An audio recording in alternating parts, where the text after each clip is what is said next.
Okay, good morning, everyone. I would like to make one or two remarks before I get stuck into the next round, really relating to one or two things that I said yesterday, and perhaps didn't say yesterday. I found preparing this material really quite tough. The later material, the work we're beginning to move on to now, which is very much closer to my own interests, a little more straightforward, but I did want to introduce you to some of the accepted background ideas in water waves, and I was really torn as to how much information I should write down, tell you, write on the board, and I found that quite difficult to sort out. And with hindsight, perhaps I didn't get the balance quite right for the first session yesterday morning. With that in mind, I thought it might be worth making one or two, alerting you to one or two references on the reading list. Now, I talked about the solitary wave. I didn't say that much about it. Again, with hindsight, I think probably I would have opted to say a little bit less and rather more about the Gersner wave. But I did comment on some of the general properties that can be proved for the solitary wave, and of course outlined the derivation of the Gersner wave. You might find that the book by Constantin, which is on the list under Gersner's wave, whatever it is, Nonlinear Waterways with Applications to Wave Current Interactions and Tsunamis, has a complete description of the solitary wave and the Gersner wave. They're both in that text. So I encourage you, if you're interested in following that up, and of course, he's very much a pure mathematician. He does prove the various theorems and derives the complete solution and describes it in more detail than I was able to for the Gersner wave. And since I'm talking about that sort of thing, I thought I might also mention, I talked about or gave reference to Longgett-Higgins' work. I see that I have, in fact, I've got 4 papers by him under the heading of solitary waves, and probably the first 3 of those, mass momentum energy, and somebody asked me about the periodic problem. He has got a paper that looks at the various relations between those integral properties for the periodic waves, and the way in which he, and in particular one of his students called Coquelet, was able to use that information to produce some really very good numerical results. I think that's probably... Oh no, I will make one other comment about... and this is slightly historical about singular perturbation theory, and then we'll move on. I don't think I used the phrase singular perturbation theory yesterday. If the problem is represented as an asymptotic expansion along the lines that I've described to you, and it breaks down, it is typically called a singular perturbation problem. Perturbation methods probably started with Poincaré at the end of the 19th century. He was looking at 3 n-body problems, celestial mechanics, and used the ratio of masses, maybe the mass of the moon to the mass of a planet, as the small parameter. That got things started using those ideas. But in fluid mechanics, and that's really where the techniques developed very significantly, it will probably be the beginning of the 20th century, Oseen, who looked at small Reynolds number, and of course Prandtl's boundary layer theory for large Reynolds number. It gradually developed, but it was very much little isolated topics here and there, until we get to the Second World War, and then the asymptotic and rather more formal approximation techniques really took off, because there was a little bit of pressure to do things rather quickly during the Second World War, and particularly design your aircraft very, very quickly. And so the application of these techniques to fluid mechanics in that respect really began to become significant. And it became evident in the years after the Second World War that it wasn't just a little scattering of ideas. There was beginning to be a body of knowledge and a body of techniques coming together, eventually producing Milton van Dijk's book on perturbation theory, which came out in 1964, essentially the very first book that tried to bring together these ideas. And you will see that in the reading list, I have produced a number of references, including Van Dijk's book, yes, 1964. If you want something with a rather stronger pure mathematical slant and development, then I would suggest you look at Smith's book, Singular Perturbation Theory, Introduction with Applications. The title doesn't indicate what it's really about. It's really very strongly motivated by a pure mathematical interpretation of what's going on. Okay, so I hope that's brought us up to date. What I'm going to do now is to move on. So you can see the title that we've got here. This is my interpretation, my slant on how, using the ideas that I have already shown you, there are many ways of doing it, and you're going to see others, I'm quite sure, for water waves. Importantly, the use of this particular approach enables me to extend it into problems which are not simple KdV type problems. They are more closely related with what we see, what we observe, and what we would like to model, but using asymptotic methods. Right, so formulation. Let's consider it's the usual story here. Small amplitude, one-dimensional long waves. We're going to look at, we want to be able to accommodate the solitary wave, so we certainly want to accept that we can have decay at infinity. In that situation, there's no natural horizontal scale, so I'm going to use that simple scaling transformation, which I showed you, which takes delta squared, out of the equations, and essentially produces where delta squared was, epsilon. So we only have a single parameter in here. And it's the simplest geometry in the sense that we have got a flat bottom. So z is equal to b is equal to 0 is the bottom condition. I'm going to, in one of the examples I talk about later on this morning, have a variable bottom to the channel. So there are our standard equations. At this point, we want to construct an asymptotic solution. I'm going to put this on, then I'm going to go back again. You'll see why. I'm going to seek a formal asymptotic solution using the asymptotic sequence epsilon to the n. And at this point, I would go back. Now, I made the point yesterday that when you're dealing with a system of differential equations, you're not given a function. You're dealing with a system of differential equations. It's even more difficult to choose the asymptotic sequence that you're going to use. However, you're going to be guided by the equations. If you think of treating these equations, putting all the epsilon terms, let's say on the right, everything else on the left, then you can think of iteration, very simple-minded iteration. So solve the problem with epsilon is equal to 0, plug that in, do it again, do it again. You're clearly going to generate epsilon to the n. So the natural choice to make, it isn't always perfect. There are exceptions you can think of. I suppose if you had Navier-Stokes and Reynolds number, you begin to wonder how you can get 1 over square root Reynolds number, or even worse, if you know about it, 1 over Reynolds number log Reynolds number. Those sort of things start to appear. And it's not obvious how they appear. Actually, it's the matching conditions that give you that clue. Here, though, fortunately, it's very straightforward indeed. So I'm going to use that philosophy.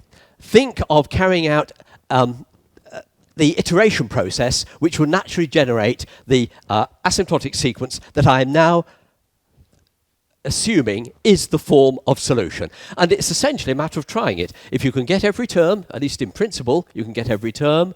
It may or may not be uniformly valid, but you can do the calculations. So, the thing to observe, it's rather trivial, but you need to remember it.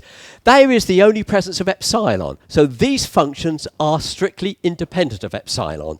So when we start collecting terms together, we can collect them together in terms of what powers of epsilon or whatever. So every term in the expansion will now be a function of x, z, and t, well, except for the corresponding eta function, which won't have the z in, of course. Okay. I now need to do one more thing. You will have seen, you'll appreciate, of course, so I'll go back again, that, of course, we have boundary conditions on z is equal to 1 plus epsilon eta, and we really would like to make that as straightforward as we can as an asymptotics problem. The simplest way of doing that, let me just flip my way through, is I'm going to use Taylor expansions, so essentially I'm mapping from 1 plus epsilon eta onto 0, 1. The terms you are generating by doing that are indeed terms epsilon to the n. which is exactly the asymptotic sequence that you are generating. So I think I've written one more thing down here. The problem in Z, you readily see, and I'll show you some of the results, is polynomial. Indeed, that's how Korteweg and de Vries originally got their version of the equation. They just looked for a solution that was polynomial in Z and just went ahead. They didn't do any asymptotics and balancing of terms as I'm going to do. So we've now set the problem up. We've got the equations. We've made a choice for the asymptotic sequence. We're going to deal with the surface boundary conditions by essentially mapping from here to here. Now it's just routine. You just turn the handle and see what happens, and then examine what you've got, bearing in mind that what we hope is going to be generated is a uniformly valid expansion. It isn't in this case, so we have to make a small adjustment. Okay, so the problem, let me carry on. Let's write it away. So the first 1, 2, 3 equations are as we had them previously, although I've expanded them so that you've got the explicit velocity components appearing. And I have written down just the beginning of the Taylor expansions here, here, and typo. That, of course, should be a U. Just make sure I didn't make a mistake on the previous one. Can I just go back for a second? I don't think I did. I wonder how that happened. Come on. Not me. This is being a bit sluggish. Very. Oh, I did have a U there. Sorry. I just wanted to make sure I'm all right. So, apologies for the typo. Okay.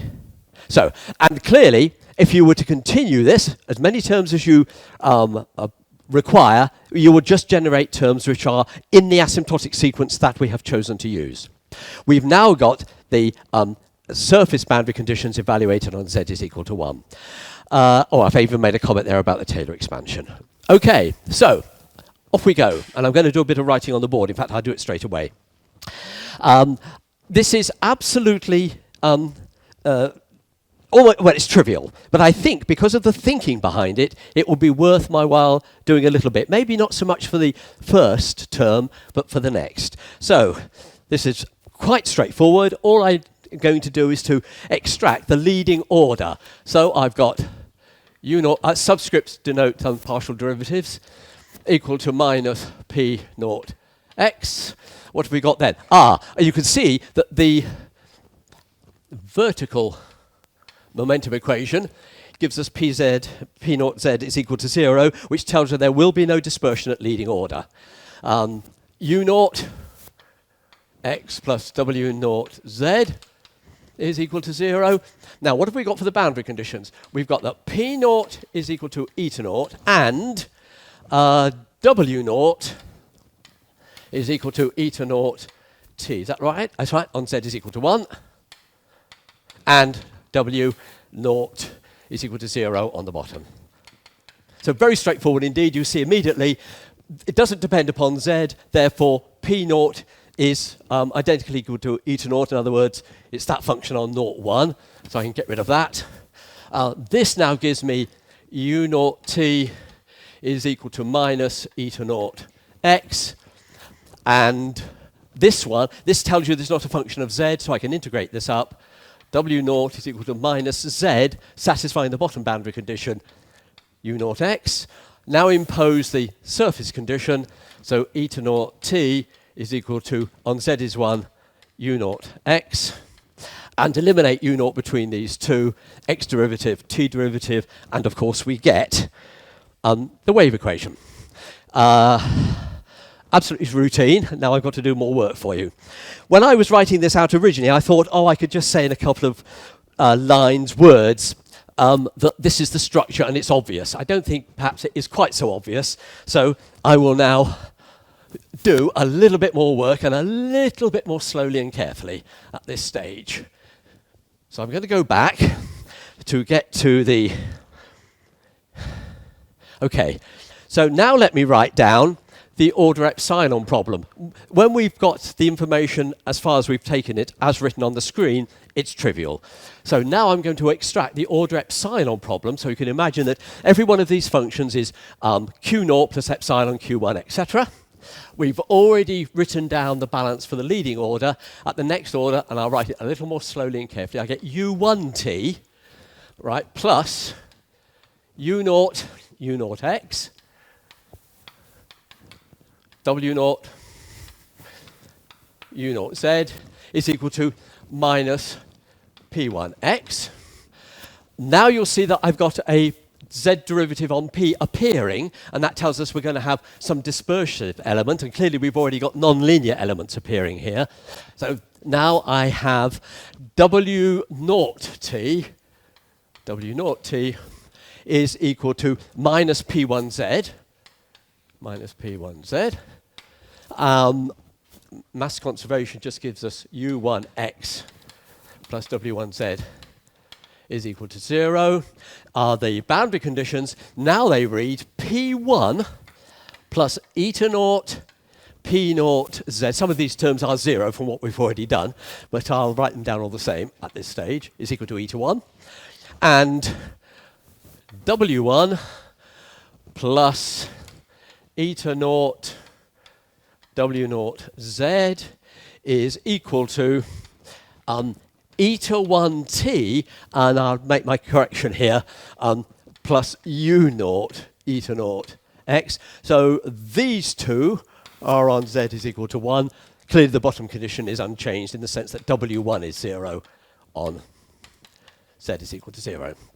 Right, so that's the problem that we get at this order. Again, with what I've written on the board, you can just write it down. The manipulation of this system now follows the manipulation, exactly the same order, to extract the equation for eta 1. And the equation for eta 1 is going to take the form eta 1 tt minus eta 1 xx is equal to a suitable forcing term. I'm not going to write down the details of the forcing term because it isn't relevant to what I'm about to say to you.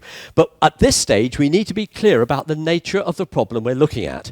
So I need to say something about the initial data and how we're going to impose it on this problem and what it means then for the asymptotic expansion. Okay. Oh, if you're interested, of course, we know that term is 0 and that term is 0, but that's the only obvious simplification. Otherwise, in principle, we're saying we know the leading order, trivial, feed it in, find the next order. What we not want to know is what the general character of eta 1 is as compared with eta naught. And to say something about that, I need to be a little bit more precise.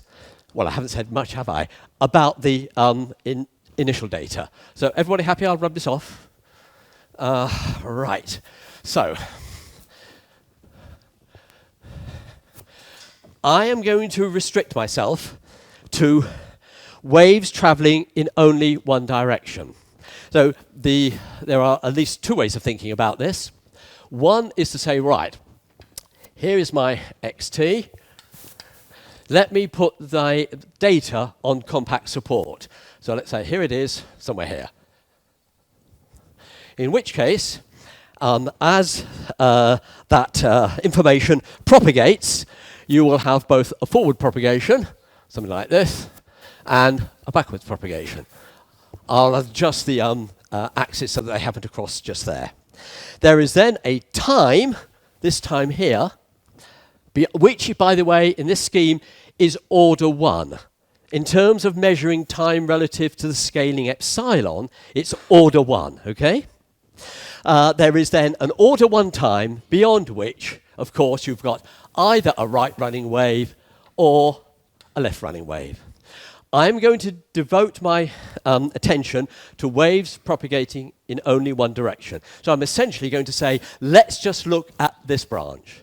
If you don't want there to be a left-running wave at all, okay, then I would have to specify eta of x and naught, the eta by dt of x and naught, as you will be well aware, in a special way so that all we generate is waves going in one direction, if that's what you wish to do, and don't even have the left-going waves. I'll stick to right-running waves. Obviously, you can work with the left if you want to. Now, there is one other requirement we need. At least, it makes life a lot simpler, and physically, I think it's reasonable. If you're really alert, you'll notice that I haven't written in there epsilon.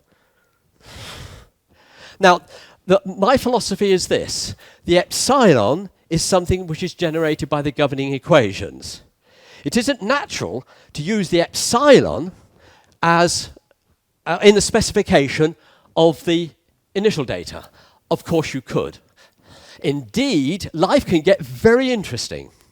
Because if you've decided, looking at the equations, that the asymptotic sequence should be epsilon to the n, and that's all you're going to do, then if you must put epsilon over here, then it must must follow the same asymptotic sequence.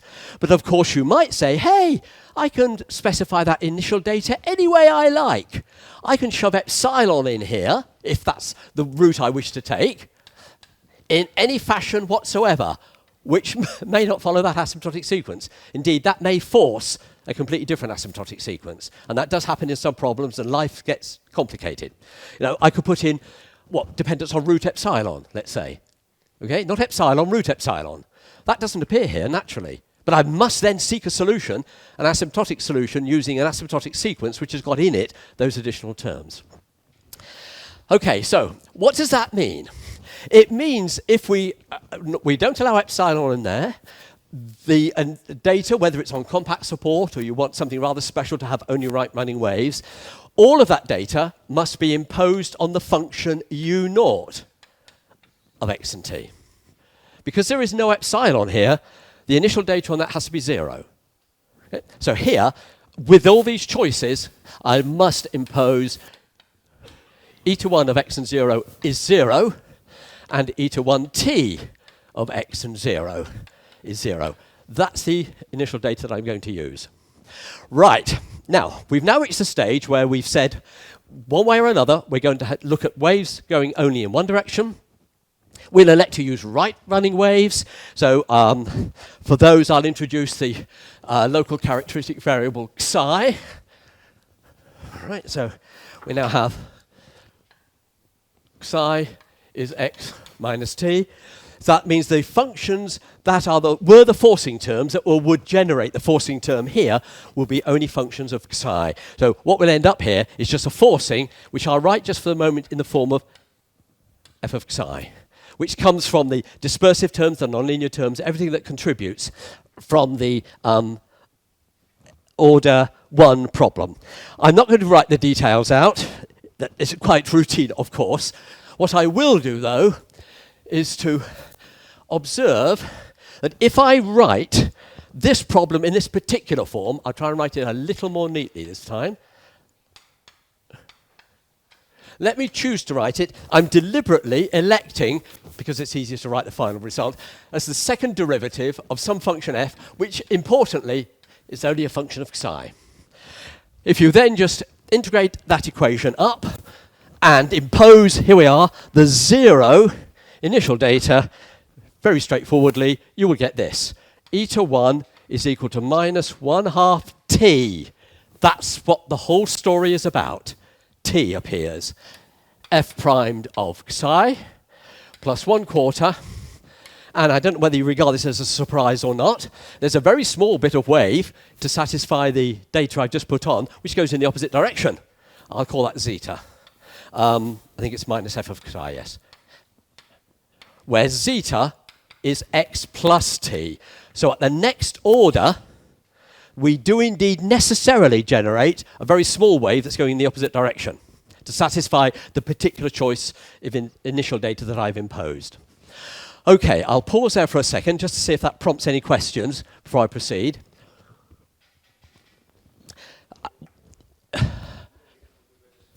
Sorry.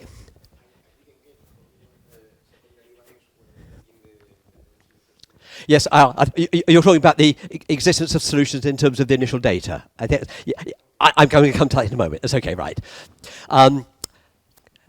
In fact, it was essentially the next thing I was going to say. If we now continue this process, it is obvious that we're going to produce higher derivatives of the initial data, which are generating the leading order. Indeed, this problem turns out to involve fourth derivatives. Clearly, to proceed with this asymptotic procedure, we are going to have to use only very well-behaved functions. All the derivatives have got to exist.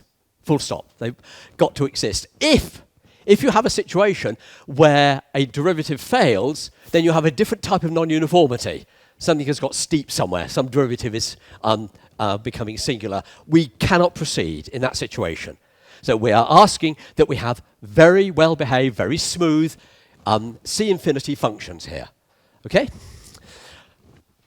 That's a different class of problem altogether, one that clearly I'm not going to explore. Okay, so now let me go on. So that's our leading order. We've decided the nature of the initial data and how we're going to use the initial data.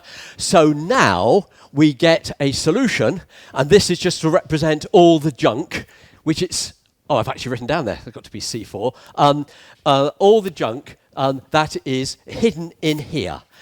What is crucial is that we have got this T appearing.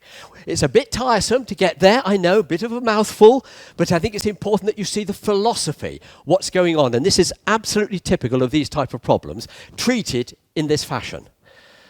Okay, so the asymptotic expansion for eta, we've obviously got all the other functions available as well, now looks like this.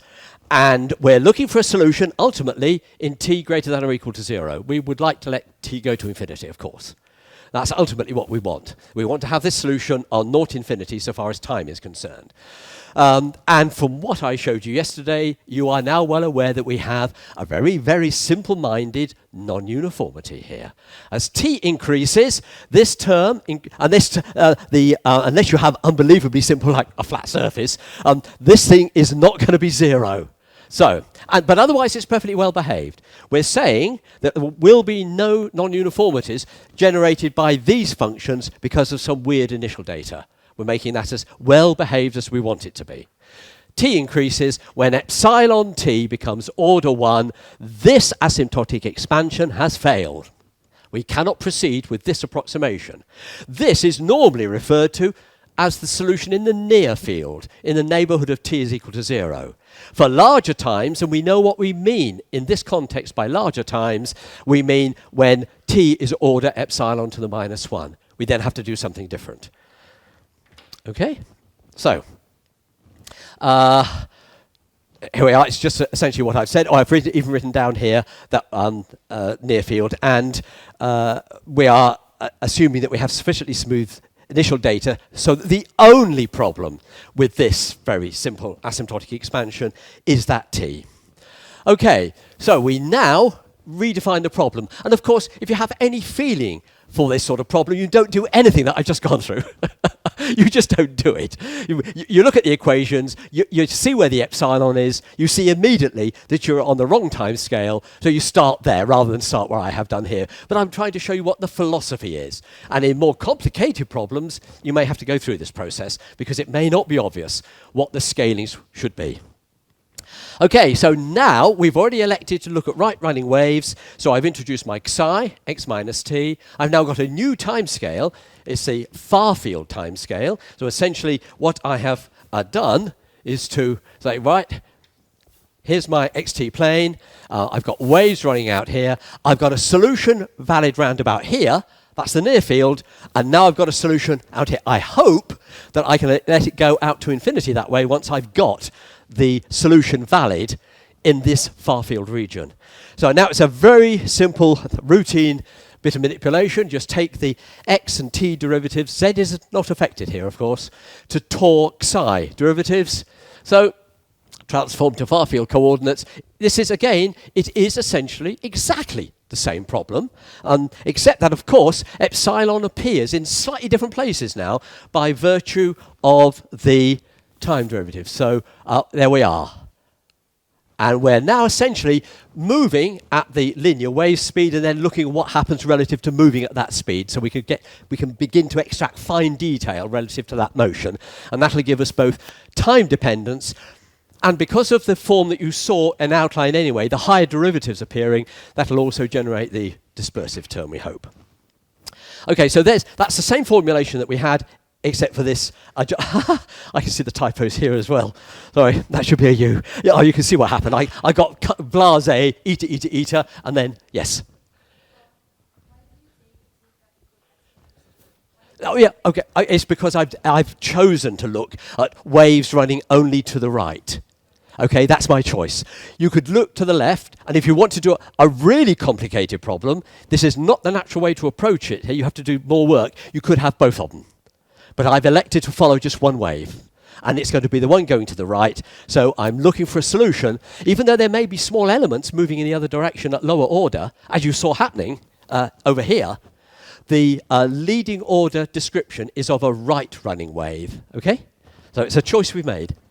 Yes?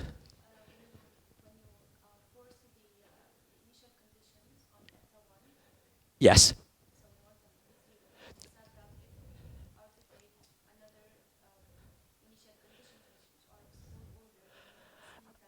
Absolutely. It's a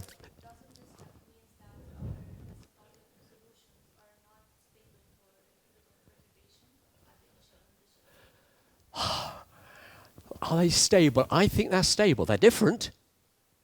But they remain bounded.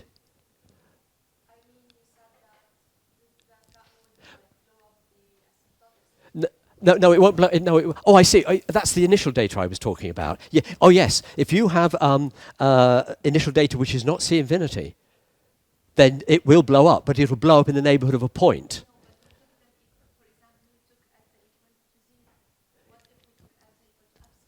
Well, okay, but it is a completely different problem. If you start putting epsilon, I think this is what you're saying, in the initial data, then you're driving this wave in a completely different way. I can still do the asymptotic, so it'll be different. It will be different. Yes, indeed. It is one of the decisions you have to make when you're doing these sort of problems, and it's not a trivial one. There are going to be exceptions where the initial data, you believe, should have the parameter in. And as I've already suggested, it may not be as simple as just appearing as epsilon to the power 1. It could be anything. And that completely alters the structure, the asymptotic structure of the problem. We have made a very specific decision, because I want to make it simple, let's be clear, I want to make it very simple, that the initial data is not a function of epsilon. Once you make that decision, all of this will then follow. Is that okay? Good. Right, so there are, that's the formulation, and of course doing it is altogether routine. So I'll just indicate what's going on. The basic structure for the leading order follows. This is essentially the solution that we wrote down at leading order in the near field, except that we have, of course, psi, eta naught psi appearing in here. And this is the solution, remember, because of the mapping we've imposed, is the solution sitting on 0, 1. And at this order, eta naught psi, this is the complete description of the leading order. We do not know what that function is. And that's essentially because we are moving at, following the wave, moving to the right, and we're looking for the correction relative to that motion to the right. Okay, so at the next order, I've given you a little bit of information here so that you can begin to see what is going on. Again, don't worry about the fine detail, it's not that important, except that you can begin to see where the terms start to appear. You'll also observe that it's polynomial in Z. It automatically and naturally is polynomial in Z. So you can see this term here, the second derivative has appeared, and it's part of the pressure, so you can see that you're going to get your dispersive term coming in. As we've already indicated, of course, nonlinearity is appearing here. There's another dispersive contribution here, and it's routine, but a little bit complicated, but straightforward. This satisfies, I've ensured that it satisfies the condition at the bottom for W1, W1 of 0, W1 is 0 on Z is 0. If we then go to the next, I've given a little bit, yes. Right, so what we've now got are the two terms, as far as we've taken them, in the asymptotic expansions as I've written them down here for P and for W. And again, you'll observe that because of the initial data, all the derivatives on eta are going to be well defined, and Z only sits on 0, 1. So we have no problems here whatsoever. There's no suggestion of a non-uniformity in that expression as we've got it. Okay, I go back just for a second. Right, now the thing to look for is this term here. So this is W1 notice, because it's the epsilon term, minus e to 1 psi. If I go back to, oh, there it is, e to 1 psi. I need to go back one more. Sorry. Right. And if you now look at the surface condition, we've now have an expression for W, well, W1. On this side, we'll have a minus dE to 1 by d psi. That W1 that we have just generated does have a term, minus dE to 1 by d psi. As with the leading order, we don't determine e to 0 psi. At the next order, e to 1 vanishes from the problem. In other words, we get a closure by going to the next order, which ensures that we have an equation for e to 0. And that is, of course, the KdV-de Vries equation. And at this level, the the order epsilon level, we don't know e to 1. If you proceed, I may have written this down already, actually. I'll just see. I'll come back to this in a moment. Okay. Right, yes. The problems at higher order are all linear. So if you then go to the next order, the e to 1 problem, which comes in at order epsilon squared, the equation you'll get will be 2, or let me call it n, I'll do it for general, 2 e to n tor plus 3, the psi derivative of e to 0 e to n, 1/3 e to n psi psi psi is equal to lower order terms on this side. And that equation can always be integrated. You can formally integrate it. So you can write down, in principle, every single term in this asymptotic expansion. Okay, right, KdV-de Vries equation. Well, you'll know a little bit about this, I'm sure. It was written down by Korteweg and de Vries, two Dutch mathematicians stroke physicists, in 1895. They were essentially using the sort of arguments that Boussinesq and Rayleigh had used, but in a rather more precise way. Boussinesq and Rayleigh had essentially said, more or less on physical grounds, that if we're going to believe there are such things as solitary waves, it has to be this sort of balance. They got that balance, they believed it was correct, and of course it gave us the Scheck squared profile. So using that thinking, but being very much more precise, but not using parameter asymptotics, as I said a few minutes ago, they essentially looked for a solution which was polynomial in Z. They came out with this equation. And that equation does have the small amplitude solitary wave, the Scheck squared solution, as a solution. They also noted that it has steady periodic waves, the so-called conoidal waves, based on the Jacobian Kun function. Conoidal waves. And that is more or less where the situation stayed for a little while. Right, I'm not quite sure where I want to put in this next statement. I've done that for you, yes. Right, as an asymptotic expansion, let me be precise about that, as an asymptotic expansion, it is uniformly valid. But there are theorems around that show, and I think I've indicated it here, that you can show that KdV-de Vries equation is a proper approximation to the governing equations for an epsilon that lies on naught epsilon naught for a t, which is essentially of order epsilon, but not beyond in the formal framework. In the asymptotic framework, assuming that we have this nice smooth initial data, there's no breakdown. Okay, as I'm sure you are aware, it is the archetypal equation for so-called soliton theory. And yes, at this point I will make just one or two little observations. Again, I don't know whether you know the background to the development of the soliton theory. The story starts something like this. In 1955, Fermi Pastor and Ulam were doing some numerical work looking at linked mechanical systems and looking at energy distribution and redistribution in the system. It turns out, they didn't realize it at the time, but it turns out the discretization that they used was virtually the discretization you would have to use if you're going to numerically integrate the Korteweg-de Vries equation. And it has some beautiful pattern, beautiful structure to it, which really surprised them. This was picked up in 1965 by the names I'm sure you're very familiar with, Zabusky and Kruskal. So 1965, Zabusky and Kruskal. And they did indeed numerically integrate the Korteweg-de Vries equation and found solitary wave and soliton, and they coined the word soliton. I think the idea was that it was somewhere between solitary, obviously the solitary wave, and particles, electrons, or something like that. So they coined the type of solution they were seeing as solitons. Of course, once you've got, and you can see this wonderful structure, then you ask question, obviously, there must be something fundamentally analytical hidden in here somewhere or other. And that was found by Green, Gardner, Kruskal, and Muir.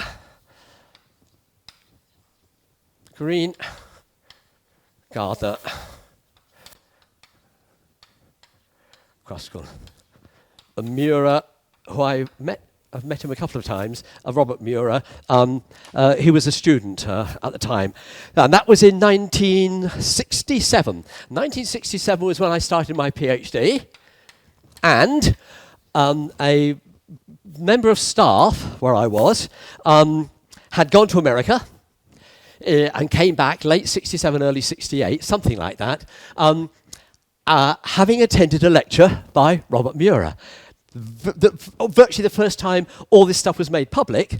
What was even more amazing is that Muir gave out a set of lecture notes at the lecture, and I think I can call him a colleague now. My colleague came back to Imperial with a copy. I have a copy. I have a copy of the original lecture notes that were used to give the earliest lectures on soliton theory, inverse scattering transform theory, for the Korteweg-de Vries equation. Right, so we've got rather exciting, you see. And okay, are we okay? We're okay for time, aren't we? Getting more exciting now. I told you this was going to happen. I was looking at problems which were actually wave propagation in flexible tubes. That's what I was doing initially. And I then got involved in Korteweg-de Vries approximations. Then I heard about these soliton solutions, and I realized, or my supervisor realized, that what I was doing was virtually what you would need to do, at least all the background structure that you would do for water waves. So of course I forgot all about flexible tubes. My thesis is 2 bits, flexible tubes and, let's move on to something more interesting quickly, and then water waves. And so I was playing around with, in fact, beginning to look at slow evolution of solutions of soliton type. So one of the things I had to learn very early, I've rubbed it off now, learn all about the Jacobian elliptic functions and how they can slowly evolve to give more interesting solutions. Right, well, let's move on. Yeah, sure. Yes, I can. Is that what you want? Korteweg-de Vries. Well, I don't think, did I write it here? But I've said it. This is now valid in the far field. Is that what you're asking me? Okay, I'll go back.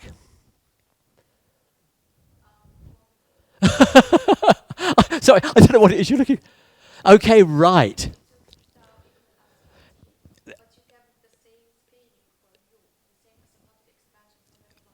Yes, nothing has changed. It's because it's still order 1. No, you see what's happened here is that you've got all the functions are of the type. I just use Q. It goes like Q naught plus epsilon. There's a T, etc. in there. Okay. We're choosing that now so that it becomes the same size as that. the size of that hasn't changed.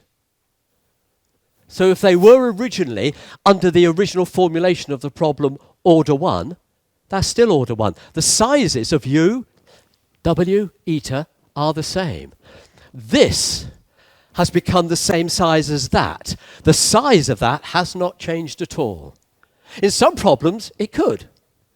I mean, if this depended upon epsilon t and this one, I don't know, upon t, then when I put in my choice of new time, the size of the leading order would be different. But it isn't in this case. Is that it? Exactly. The only scaling is in time, but with the simplification that we're looking only at right-running waves. That's it. Nothing else is involved. It's simple, isn't it? Really simple. Okay, good. So, let me flip back here. Right. I've just mentioned this, I've mentioned that, Okay, so what I thought I would do, this is really just background information. I'm not going to dwell on this at all. It's really so that when you have access to these, the PowerPoint, and when I've written out the notes more fully, you'll just have, for the record, the outline of the classical soliton theory as it was developed by GGKM over here back in 1967 and it took off. I mean, as many of you will know, a tremendous amount of work and lots of subtle background, interior structure, etc. has been found. So this is it. I'm just going to go through this bit pretty quickly. So the clue really is to treat the unknown function, that is, a solution of the Korteweg-de Vries equation, as a time-dependent potential of a one-dimensional linear scattering problem. And linear and inverse scattering problems were well known since about, could be done, since about 1950s, I think. You allow there to be a time-dependent potential, and the time dependence is essentially driven by the fact that you want to satisfy KdV. The KdV I've written here is the one that's written in the standard normalized form. It's got the -6. And so you just redefine by just an elementary scaling transformation, constants, the u, the t, and the x. Okay. So then we seek a solution which is expressed in the form where t plays the role of a parameter here. It's minus twice the derivative of a function k, and the function k satisfies that linear integral equation, knowing f. Now, f is essentially the driver from KdV. F has got to satisfy both that wave equation in x and z, and here is the time dependence, which essentially, as you see, is bringing in the... that's an error. That definitely should be 3. Right. Which brings in the dependence via time, satisfying the KdV equation.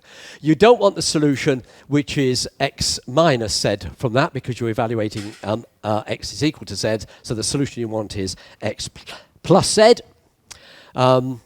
That's it. You just essentially make choices here that satisfy these equations, solve for k, according to what I showed you a moment or two ago, the minus 2 the dx derivative evaluating on z is equal to x, with this time parametric time dependence, here it is here, will give you solutions of the Korteweg-de Vries equation.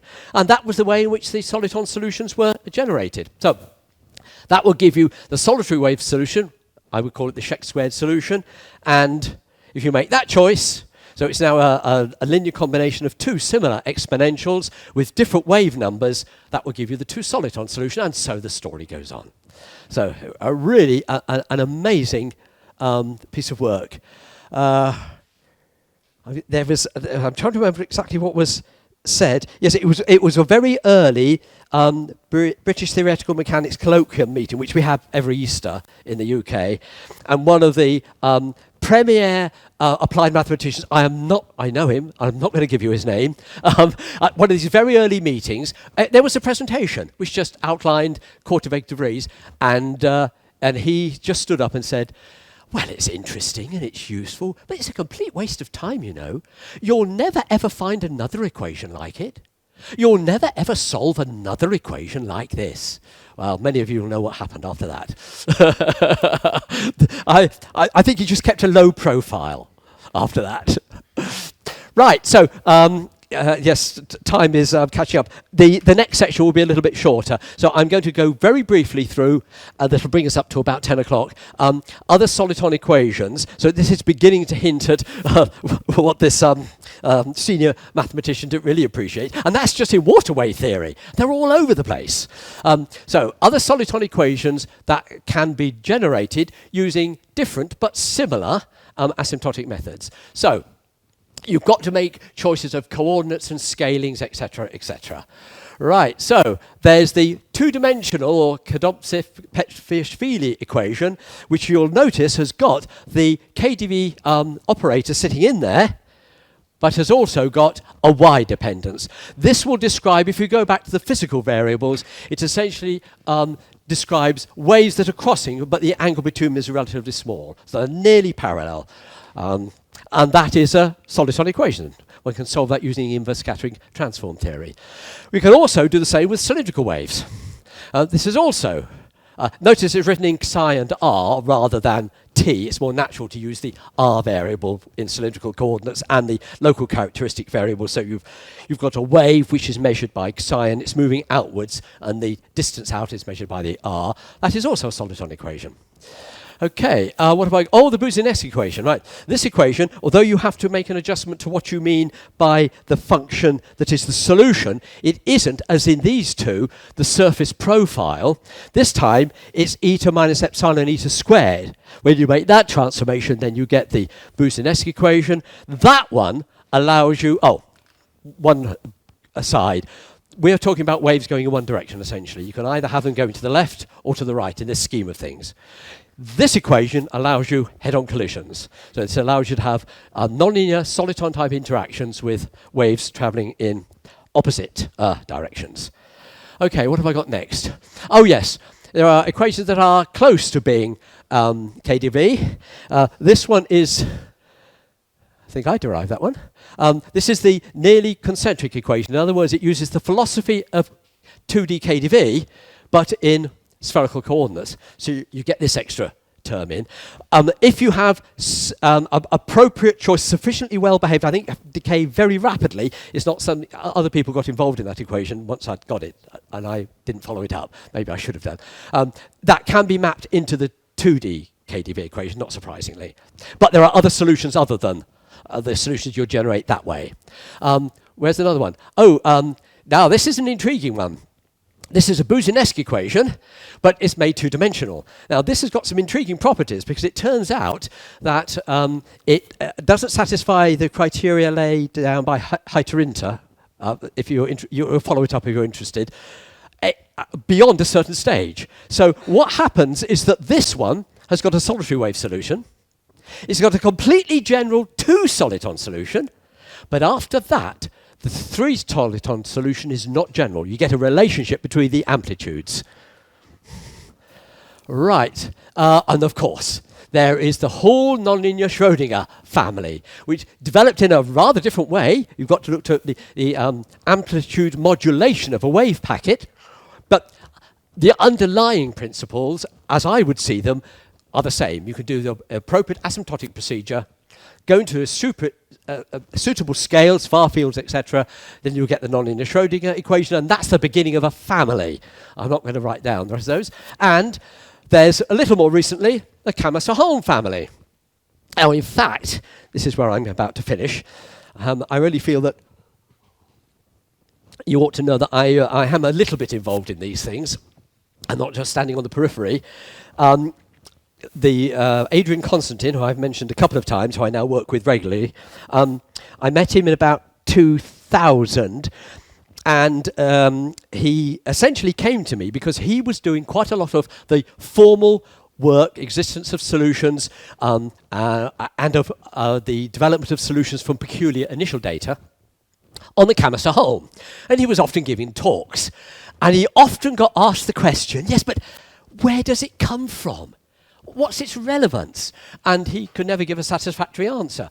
And he obviously knew that I'd been playing around with these sort of problems, water-wave theory, asymptotics, that sort of thing, and essentially said, well, come on, have a go at it. It took me a little while, but yes, I was able to show that that is a proper approximation in the asymptotic sense for the water-wave problem, but in a very unusual way.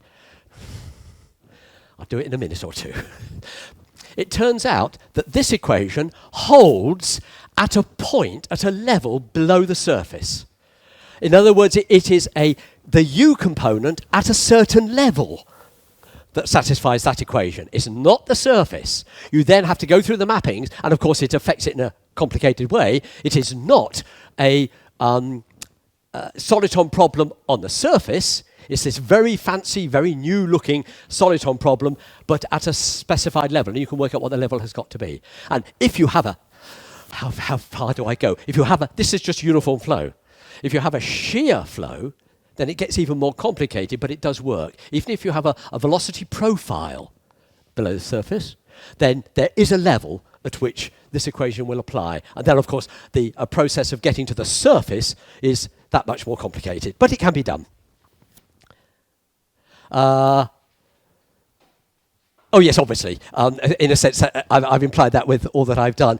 A route that could be taken now would be to explore the soliton route, how it plays a role in water wave theory, its relevance, how important are these equations, how accurate are these equations. That is not the route I'm going to take. In a sense, my story is I start with things a bit like this and ask, can I embed them into more interesting, more realistic scenarios? And that's what I want to talk about more or less hereafter. We have a break. Okay? Right, welcome back. And I guess I'm quite pleased that it's caused a little bit of, well, maybe excitement is too strong a word to use, but showing a little bit of interest. Thank you. Right, now, as I implied in my comments probably near the beginning this morning, over the years, my main interest, although it has been, and this makes it clear in this particular title, trying to take things like KdV and other equations of soliton type and embedding them, wherever possible, within the parameter asymptotic formalism, trying to describe more realistic flow scenarios. So what I want to do here is to briefly outline. Here, some of the detail is far worse, algebraic, of course, but you can do it, it's manipulative, than some of the work that merely leads to KdV. So there are going to be some things which I will most certainly omit. But I hope the basic story becomes evident. Once you know how to set the problem up, it's not too difficult to just do the calculation. Right, so, oh, sorry, let me go back for a second. So I'm going to look at here for me, the two obvious interesting scenarios which go beyond elementary KdV in uniform conditions, flat bottom, etc., and stationary water. I'm going to allow the KdV to be propagating in otherwise stationary water, but over variable depth, and see what the effect of that is. And that's reasonably interesting, but I think without any doubt, the far more interesting one is when you actually have the KdV propagating in water, which is already moving. So it's got some sort of vorticity distribution in the background. So essentially, you're going to perturb that state via a nonlinear wave that propagates, according to KdV structure, we hope and expect.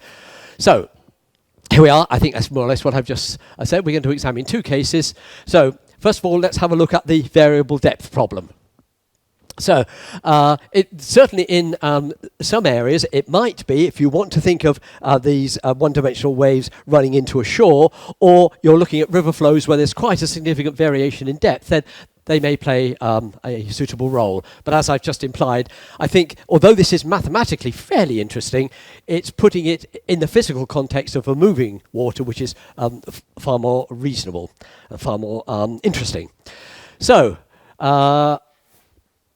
here we are, yes. So in this context, the simplest problem is to try and construct KdV in a variable depth scenario. So, sorry, I have to give me a moment. Yes, okay. I'm going to go back. Okay. The right. The scale on which the depth varies is going to be critical. I thought it came up on the next screen, you said, I couldn't remember. And thus, this does involve a very involved structure. I'm going to come back to this point later on, because ultimately, if you do have variable depth, and you are just merely asking the question, I say merely, you're asking the question, what happens as a wave propagates into variable depth? You need to do far more than just KdV theory. You need to essentially stand right the way back. There may be KdV theory hidden in there, but you're going to lose some of the reflected and transmitted waves, which are in the system, but not in KdV. So there are sort of two levels of this. You can do the simple level, that's what I'm going to talk about now, and I'll just allude to the fuller, the bigger problem at the end of this little section. Okay, so in fact, I have written that down there. So we're going to start with the governing equations that we are already familiar with. Everything is the same except now for the bottom boundary condition. Okay, so here are our standard equations, the things we had on the screen a little bit earlier today. Everything is, and I've even got my U in it. Oh, what a relief. Good. Here's the change. So now I will allow the bottom boundary condition to be imposed on a variable topography. Okay. The way I'm going to proceed now, and this is the thing I thought came a little bit earlier but didn't, let me suppose that the depth varies on a scale. I'm letting the scale, I'm denoting the scale to be alpha. Then there are many different sorts of problems that you would then want to have a look at. So we might want to have a scale which is measured relative to epsilon. That is the simplest and turns out to be the most interesting mathematical problem. So that's what I've written at the top there. So we might have alpha, which is little over epsilon. So it's smaller than the parameter epsilon. It could be the same size as epsilon. It could be the other way around. Epsilon is smaller than alpha. The really difficult problem is that you keep it as a separate free parameter. So in other words, you treat it relative to epsilon tending to 0, you treat it as order 1. Now that's complicated.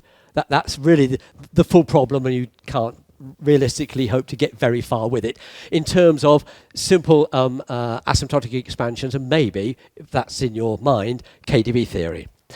Right, so the problem I'm going to choose, because it is the mathematically most interesting one, and it is the one that gives us directly KdV, and it gives you KdV in the way that you'd expect to see it, is this very special choice. So I'm going to make the choice that the problem we're going to look at is the evolution of a nonlinear wave measured by the scale epsilon, and I'm going to assume that the depth varies on the same scale. So the epsilon is there. I'm going to look for the solution of the problem in terms of a function of epsilon x. And once you've made that decision, it's fairly routine. You have to formulate it in a slightly different way, but it essentially follows the pattern that we've seen already. So because it's variable depth, the speed of the wave will now vary, and will vary depending upon the depth. So immediately we have to introduce now a characteristic variable which itself varies on this new variable x. I've now called it big X, and that is the if you like, the slow variable associated with the depth change. As I've indicated there, yes, and I just said it, didn't I? It accommodates the variable depth. Again, I'll restrict the geometry so that we're just looking at waves propagating in one direction, in this case, as we had before, right-running waves. It does mean that we can immediately compare with what I showed you a little bit earlier. So the formulation is in terms of, well, previously we thought in terms of a characteristic variable and a long time, a far-field time variable. Here we have a characteristic variable which depends upon x, and a large x variable, if you like, a far-field x variable. Okay, so, oh yes, just to check, if you choose k of x to be big X, then that reads big X upon epsilon, which of course is little x minus t. So that very simple choice tells you that we can recover our standard KdV. It's going to be hidden in here. Okay, so here we go. We just transformed the problem. Again, we haven't really changed anything. I've just taken the derivatives, which were in x and t. Z is not affected, of course, and transformed them into derivatives in the local characteristic variable, that's the psi, and if you like, the slow or long x variable, which is driving the system in terms of the variable depth. Okay, and of course, hidden in here is the function k, and we do not know what that is yet. Okay, here are the surface boundary conditions, and here's our new bottom boundary condition. The technique is exactly the one that you've seen before. That is, I'm going to map the surface problem by taking it via Taylor expansions from 0, 1 plus epsilon eta onto 0, 1. And because of the structure of this problem in terms of epsilon, that's one of the advantages of making this choice, of course, is that I can now use the same asymptotic sequence. I can use epsilon to the n as the asymptotic sequence for this problem. So everything I said about the way in which the Taylor expansion generates order epsilon to the n terms as you perform the Taylor expansion, consistent with the asymptotic expansion, applies here as well. Okay, so you just, well, off you go. I've said it follows essentially the same pattern with these little, almost a change of notation because it's x, not t, and of course we've got the variable depth. So we find that at leading order, that is what the solution becomes. And these, this is exactly what we had before. This is essentially what we had before. That would have been 1, but it's now become decay by dx. And here is the form that W0 takes. Because we are essentially in a far field, when you impose the surface kinematic condition, which has got in it d eta naught by d psi, exactly the same structure obtains here. Namely, that vanishes. Okay? So, the kinematic, here we are, I've just said it, the kinematic condition is satisfied at this level for arbitrary eta naught of psi, providing k, which essentially is descriptive of the wave speed, satisfies this condition, which if you are familiar with water wave theory is a very standard result. I've written this in terms of d, which is the local depth, 1 minus b of x. And I've taken, because I'm dealing with right running waves, you'll notice there's a square up here, I'm dealing with right running waves, so I've taken the positive square root. So I've got essentially x minus t. You could equally well do the left running problem, of course. Okay, oh, I think I've just said that, haven't I? Oh, trivially, of course, if you take d is equal to 1, you'll go back to where we were. Psi is x minus t. Okay? So we can determine that. That essentially plays the role of eta naught. To ensure that eta naught vanishes at leading order, this condition has got to be satisfied. Previously, we had the term just vanishing. Now we go to the next order. Well, this is where it gets, and you can see I've avoided it. You just do the calculation. It is absolutely routine, slightly tiresome, but absolutely routine. And you will get, much as I showed you a little bit earlier today, the Korteweg-de Vries equation. But not the standard Korteweg-de Vries equation, obviously not. So now we have, this term is essentially the time derivative. This term, the standard nonlinear term. Here is the dispersive term. Observe as well that the coefficients, this is absolutely standard in the derivation that I've shown you. You'll get 2, 3 and a third. 2, 3 and a third. None of that has changed at all. Indeed, if you just take d is equal to 1, that, and that is of course what we had before. Naturally, we've got this new term now, which depends upon the rate at which the depth changes in x. That is not a soliton problem. But we can derive it, we can analyze it, we can discuss it. Oh, I've just said that, haven't I? Yep. Okay, right. It's so it's not a KdV problem, but there are situations which are quite intriguing, although it requires, well, either a numerical approach or, as I'll indicate in just a moment, a further asymptotic analysis. Okay, so I thought I might add this because some of you might be interested in it. There is, in fact, via a special case, you can reduce, which is still fairly general. This is the depth variation has got to be a and b are arbitrary constants, ax plus beta 9 upon 4, and you choose to use this function rather than that function, then that with that maps that into the standard KdV. So there are situations where you can have variable depth, which you can discuss and completely describe, but it has to be rather special. So that is hidden in there, but clearly being special, one wouldn't normally want to develop it too far, but it's nice to know that it's there. Okay, so what you can now do, and it now relates to the comment I made at the beginning. What you could now do, and I am going to do it, at least tell you what I have done, what you can do. You take the KdV that I've got, and you completely take it out of context, okay? Forget about where it came from. Forget about all the assumptions. Here is a brand new equation sitting all by itself. Hey, can we do something with this? Well, yes, of course. What you could do, for example, is to say, given that problem in isolation, it might be quite nice to do some asymptotics on that by allowing the depth, perhaps, to do something like this. Here's the undisturbed free surface, and then you might play around with that. And you might think, well, it'd be nice if I made it a little bit steeper, so it almost becomes a jump. In isolation, remember. This is just KdV. This is where, if you really wanted to analyze what's going on with depth change and wave propagation, you really have to go right back to the beginning again. Start all over again and make sure that, although KdV may play a role, there will be many other interactions going on. And there are going to be transmitted waves that KdV don't pick up. There will be reflected waves that KdV do not pick up. It does produce some of them, but there are others of an order which cannot be ignored. Okay, well, having said all that, what you can do is to analyze as an individual separate asymptotics problem that KdV equation with suitable asymptotic variation. By that I mean, essentially, you make this smooth and then increase the steepness via a parameter. You can embed it within soliton theory.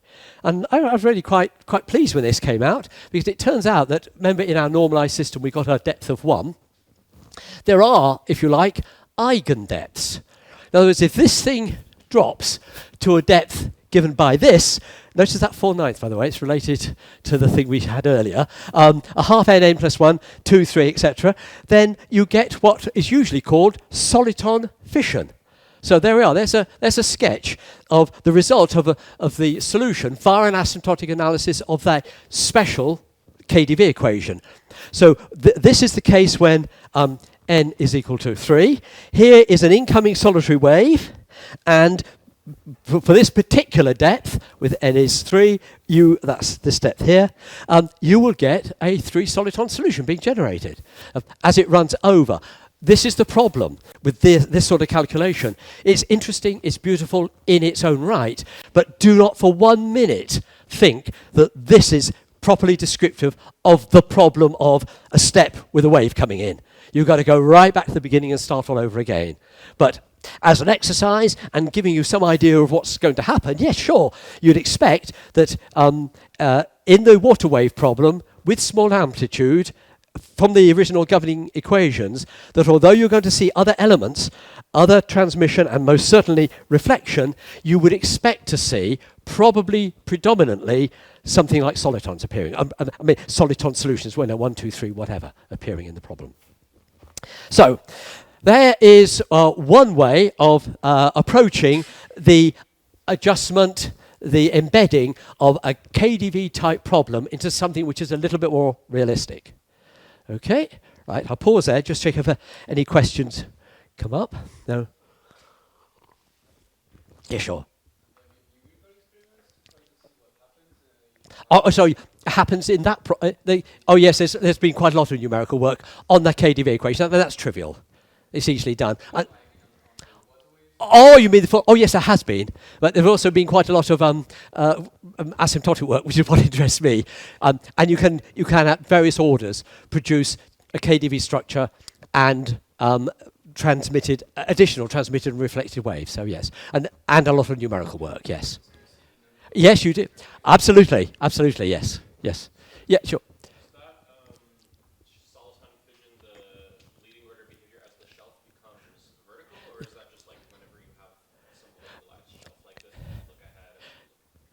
Right. If you don't make it a sharp jump, then you will not get pure soliton production. Okay, you'll get in this case, between the 2 and the 3, but also some of the oscillations as well. Yes. It's because I wanted to get something clean that I.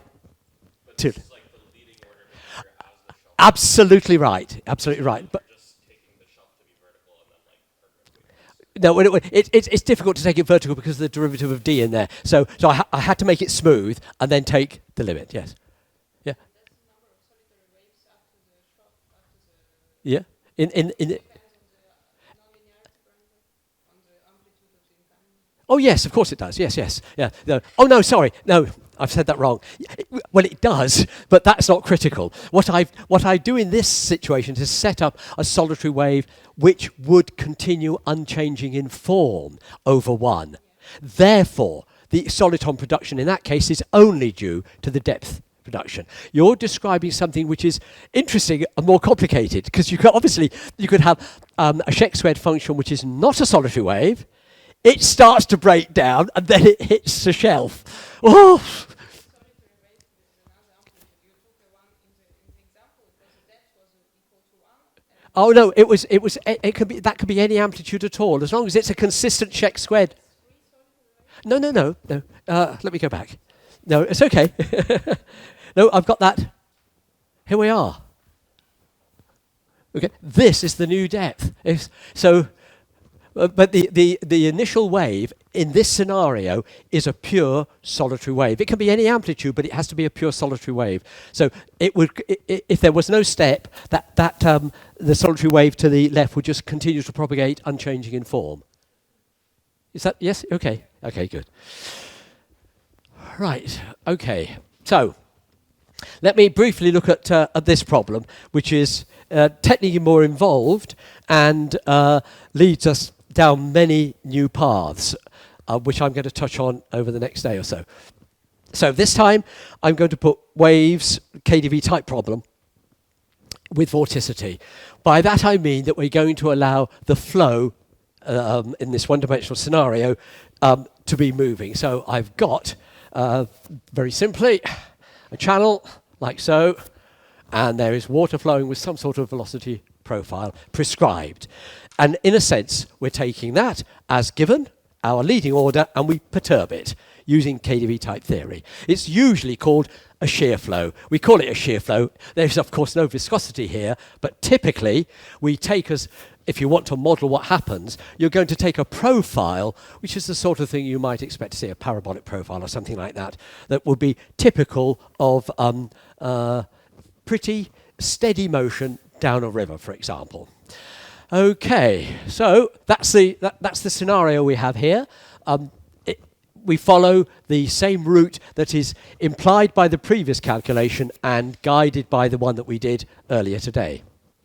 So the first thing I have to do, because at this stage we have not had a background flow, and I commented maybe 2 days ago now that that is one of the things we must do. In other words, instead of having a zero state, that clearly is not what we have anymore, so I now have to replace what we wrote in this form. Remember, we're just dealing with a one-dimensional propagation problem, so this term doesn't appear at all and will not in any of this sort of analysis. Previously we just had this term. Now I have to replace that by a u of z which is given and is order 1. So in other words, it does not vary as the parameter varies, as epsilon tends to 0. And now here is the perturbation. That's quite a simple routine way of describing it. The vorticity then, of course, is the z derivative of this u. There is our prescribed shear flow. And as I've said at the very bottom there, let me repeat it, it is given and is in the background of the flow. It is order 1 in the limiting process. Okay, so I'm taking the bed to be flat. Yes, before somebody asks it, it is very exciting if you allow there to be the variable depth and a flow. I won't tell you any more about it. It's tricky, but it's quite nice. I mean, you can do it as a sort of KdV problem.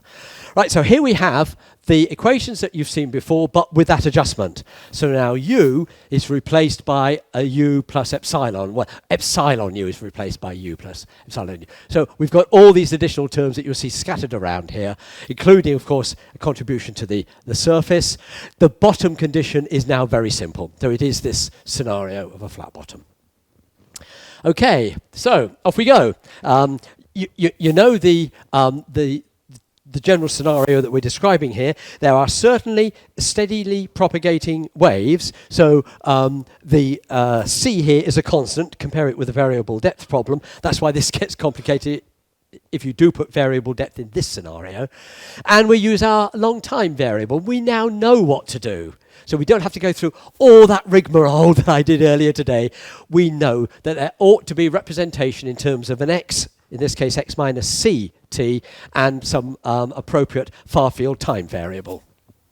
Okay, so we take the previous equations, just map them from xt derivatives to psi Tor derivatives, and there's the formulation of the problem. Again, you'll have all these screens so you can look at them if you want to, but clearly what we've done here is straightforward, very simple. Okay, so because of the structure, maybe I will go back just for a second, though it's obvious, I have not altered in any way, ultimately, the epsilon dependence in this system of equations. So the arguments that I used earlier, thinking of iterating or whatever you want, all of that applies, so we can reasonably seek a solution as an asymptotic expansion based on the asymptotic sequence epsilon to the n, and that's absolutely consistent with those equations. And the fact that we can generate solutions and higher order correction terms and estimate their sizes indicates that we've got an appropriate, and I guess you'd probably say the simplest, asymptotic sequence for this particular system of differential equations and boundary conditions. Okay, so there we are. We seek an asymptotic solution exactly as we've done before, but the details are going to be different because of that presence of the background flow. So, that leading order, this is what the problem now looks like. And now, of course, we've got a much more complicated dependence upon z via u of z. And remember, that is just a prescribed function. It's telling you what the shape of the velocity profile is below the surface on top of which we want to put a wave. And, of course, as I mentioned, I think, yes, I did a moment or two ago, but let's repeat it. I'm carrying out exactly the same trick to make this simple by mapping it from 0, 1 plus epsilon e to using a Taylor expansion so that I'm going on to 0, 1. And because the asymptotic sequence is consistent with the epsilon eta terms that are generated, that will still work. We still get a legitimate asymptotic expansion in epsilon. Okay, so off we go. Routine calculation, this is where the details are altogether accessible, but I certainly don't have the time to work through them, and it's probably not worth it anyway, just to show you what actually happens. So, what you now get is the appearance, no surprise here I guess, of a term which involves the integral of the velocity profile relative to the wave speed. So we get this integral, I2 of z, appearing, and that describes, now that is the leading order. What will happen? You know what will happen. If we now impose the kinematic boundary condition, which is the last one to go, then that will fix what the value of this integral will be for arbitrary eta naught. We then go to the next order, and we will get ourselves a suitable KdV equation. That's what we expect to happen, following exactly the same pattern as before. So, what happens? So, the kinematic condition just gives you that integral is equal to 1. In other words, that condition has got to be satisfied. That is to be interpreted as, given u of z, find c. It is essentially quadratic, so there are two. You're going to have upstream and downstream propagation here. This is usually, I use that word with a little care, this is usually referred to as the Burns condition, and it appears in a paper as if I remember correctly, is a footnote to a Lighthill paper. It's a bit weird. No, Lighthill produced a footnote to that paper in 1953. However, if you do a little bit of homework, you'll find that a fellow called Thomson produced the same formula in about 1949, and everybody forgets about Thomson. You won't, because I've just told you. So, but sadly, nobody calls it the Thomson condition. It's been the Burns condition forever and ever. Okay, we've got, that is the brand new ingredient here. And from that, lots of things follow. Okay, that's really going to be a story for later on. So, if you now just carry on with the calculation, you get the KdV equation, you will find that you get the KdV equation. I mean, I think that's a slight surprise.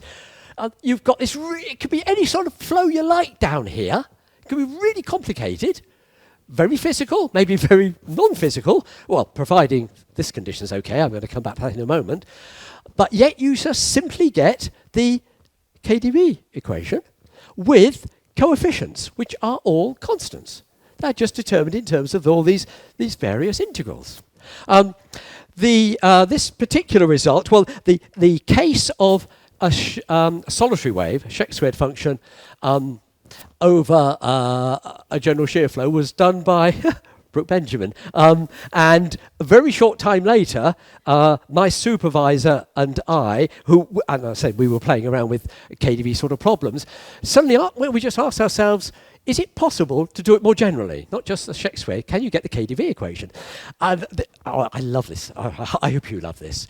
This is the shortest time in which a paper, in my experience, for me, has ever been written. We thought about it on Friday morning. We spent the afternoon working on the board Friday afternoon.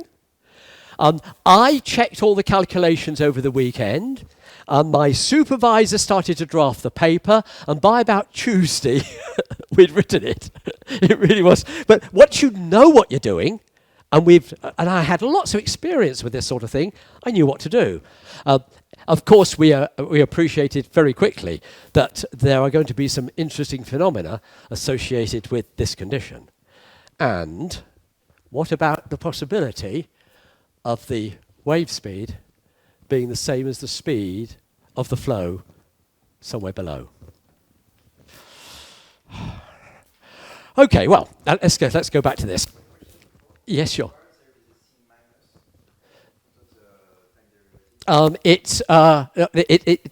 You've got to, this thing can flip sign. This is 3.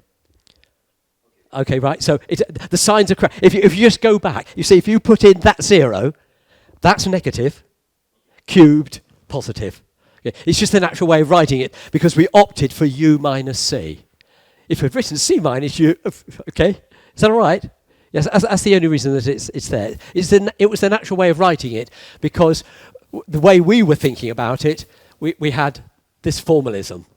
But that's all. That's the only reason for it. Yeah, sure.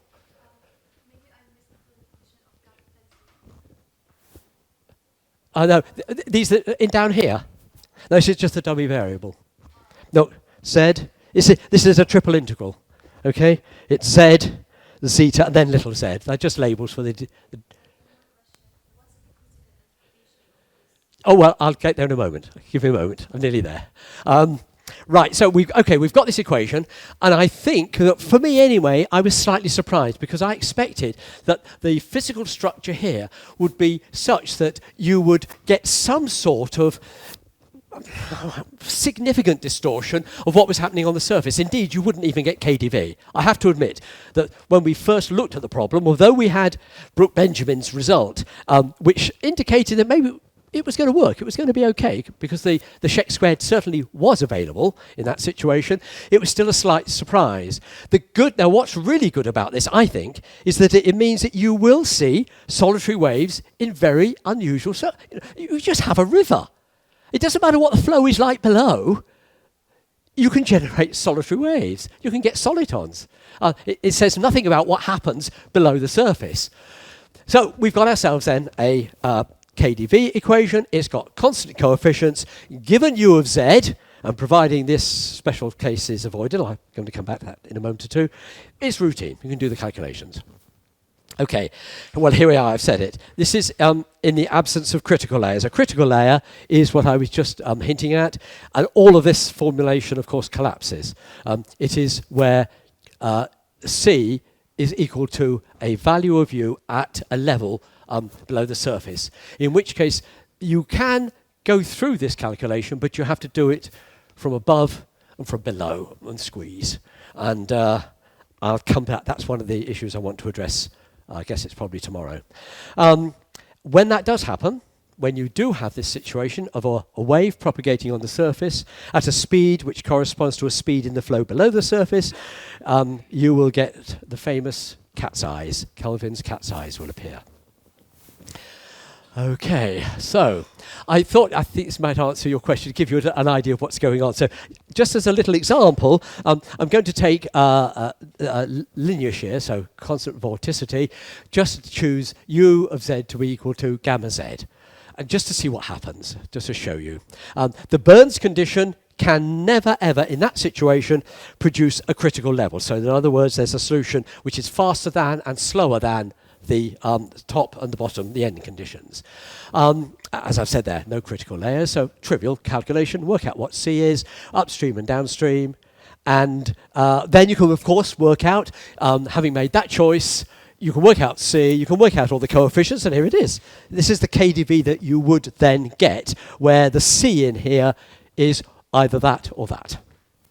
Okay, which corresponds to the two signs at the far end there.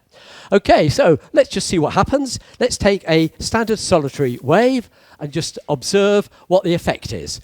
So the this is the case for constant vorticity, as I've just shown you, and and gamma could be anything, but I'm going to keep it the same for both the upstream and the downstream propagation. So as you will see, there is an effect, but essentially it either, given the solitary wave, it either does that or it does that. As you can see, the one in the middle here is the standard gamma is equal to 0, so that's the irrotational flow. That is the classical Sheck squared function.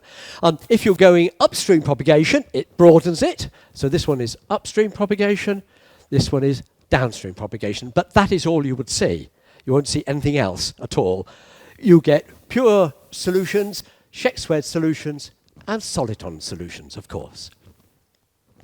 Okay, that has reached the end. I've got just before I stop completely. What I want to do hereafter is to begin to address the issue of what happens if there is indeed a critical layer. And there are at least two issues that have to be addressed from my point of view of an asymptotics problem embedding it within water waves. Okay, we're finished. Okay, any questions?